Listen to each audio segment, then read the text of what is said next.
በስመ አብ ወወልድ ወመንፈስ ቅዱስ አሐዱ አምላክ አሜን። ከትንሣኤ እስከ ዕርገት የ40 ቀናት የድል ጉዞ። ጌታችንና መድኃኒታችን ኢየሱስ ክርስቶስ ከሙታን ተለይቶ ከተነሳ በኋላ ለ40 ቀናት በምድር ላይ ቆይቷል። ይህ ዘመን በቤተ ክርስቲያን ሥርዓት ዘመነ ትንሣኤ ተብሎ የሚጠራ ሲሆን ጌታ ለደቀ መዛሙርቱ ደጋግሞ እየተገለጠ ስለ እግዚአብሔር መንግሥት ምስጢር ያስተማረበት፣ ትንሣኤውንም በማያጠራጥር ማስረጃ ያረጋገጠበት ልዩ ወቅት ነው። በእነዚህ 40 ቀናት የታዩ 8 ታላላቅ መገለጦችንና ድርጊቶችን አብረን እንመልከት። አንደኛ፣ ለማርያም መግደላዊት መገለጥ። በትንሣኤው ማለዳ በመቃብሩ አጠገብ በለቅሶ ለነበረችው ለማርያም መግደላዊት መጀመሪያ ተገለጠላት። እርሷም በታላቅ ደስታና አክብሮት ረቡኒ ወይም መምህር ሆይ ስትል መሰከረች። ሁለተኛ፣ ለቅዱሳት አንስት መገለጥ።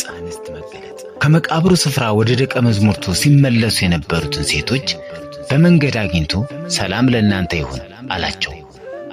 እነሱም እግሩ ላይ ወድቀው ሰገዱለት። ሶስተኛ፣ ለኤማውስ መንገደኞች መገለጥ። 2 ደቀ መዛሙርት ወደ ኤማውስ መንደር በሐዘን እየተጓዙ ሳለ ጌታ ተቀላቀላቸው።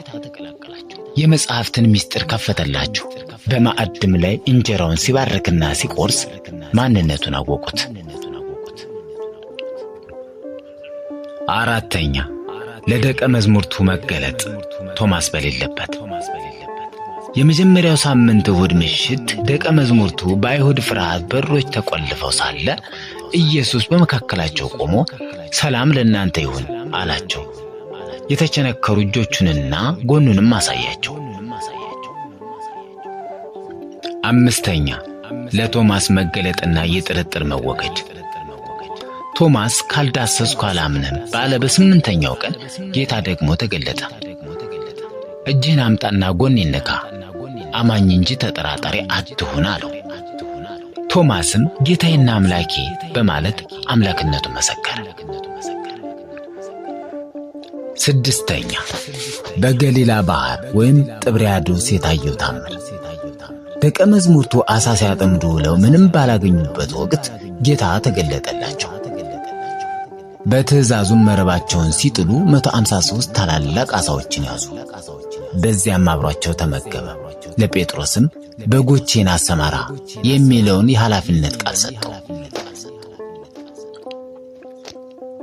ሰባተኛ፣ በገሊላ ተራራ የታየው ጉባኤ። ከ500 በላይ ለሚሆኑ ወንዶችና አማኞች በአንድነት የታየበት ታላቅ መገለጥ ነበር። አንደኛ ቆሮንቶስ 15:6። ይህም ትንሣኤው ለጥቂቶቹ ብቻ ሳይሆን ለብዙዎች የተገለጠ መሆኑን ያሳያል። 8ኛ፣ የ40 ቀናት ምስጢራዊ ትምህርት። ኢየሱስ በእነዚህ ቀናት ለሐዋርያት እየተገለጠና እየተሰወረ የቤተ ክርስቲያንን ሥርዓት፣ ስለ መንፈስ ቅዱስ መውረድና ስለ ዓለም ስብከት ትልቅ መመሪያ ሰጥቷቸዋል። በጥቅሉ ይህ 40 ቀናት ቆይታ ለደቀ መዛሙርቱ ከፍርሃት ወደ ድፍረት፣ ከጥርጥር ወደ እምነት የተሸጋገሩበት ወቅት ነው። ዛሬም ለእኛ ትንሣኤው የሕይወታችን መሠረት መሆኑን ያረጋግጥልናል። የትንሣኤው ብርሃን በሁላችንም ላይ ይብራ። የምስጢራት መገለጫና የክብር ዕርገት። ጌታችንና መድኃኒታችን ኢየሱስ ክርስቶስ ከትንሣኤው በኋላ በነበሩት 40 ቀናት ለሐዋርያቱ የቤተ ክርስቲያን መሠረትና መንፈሳዊ ሥርዓቶችን አስተምሯል። ይህ ወቅት የምስጢራት ሁሉ መክፈቻ ተደርጎ ይወሰዳል። አንደኛ፣ የተሰጡ ትምህርቶችና ሥርዓቶች። የመጽሐፍት ምስጢር መገለጥ። በሙሴ ሕግ፣ በነቢያትና በመዝሙራት ስለ እርሱ የተጻፈውን ሁሉ በማስረዳት የልባቸውን ዓይን ከፈተላቸው።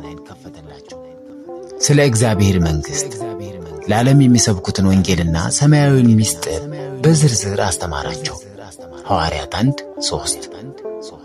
የቤተ ክርስቲያን ሥርዓት። በቅዱስ ትውፊት መሠረት ጌታ በእነዚህ ቀናት ሥርዓተ ቅዳሴን፣ ጥምቀትንና ሌሎችንም 7ቱን ምስጢራተ ቤተ ክርስቲያን ለሐዋርያት አውርሷል።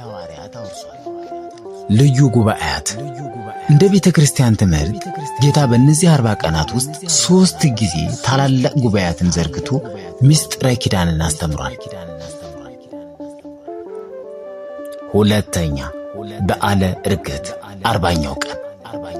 በ40ኛው ቀን ጌታ ደቀ መዛሙርቱን ወደ ደብረ ዘይት ወይም ቢታንያ አቅራቢያ ይዟቸው ወጣ። እጆቹን አንስቶ ባረካቸው። እየባረካቸውም ከነርሱ ተለይቶ በታላቅ ክብር ወደ ሰማይ አረገ። ደመናም ከዓይናቸው ሰወረችው። ሐዋርያት 1:9። አርጎም በአባቱ ቀኝ በክብር ተቀመጠ። ሶስተኛ የዕርገት ትርጉምና ምስጢር። ትርጉም። ዕርገት የሚለው ቃል አረገ ከሚለው የግዕዝ ግስ የወጣ ሲሆን ትርጉምም ወደ ላይ መውጣት ወይም ከፍ ከፍ ማለት ነው። ልዩነቱ የጌታ ዕርገት እንደ ቅዱስ ኤልያስ ወይም እንደ ሄኖክ በሰው እርዳታ ወይም በመኮራኮር ሳይሆን የባህሪ አምላክ እንደመሆኑ መጠን በገዛ ስልጣኑ የተፈጸመ ነው።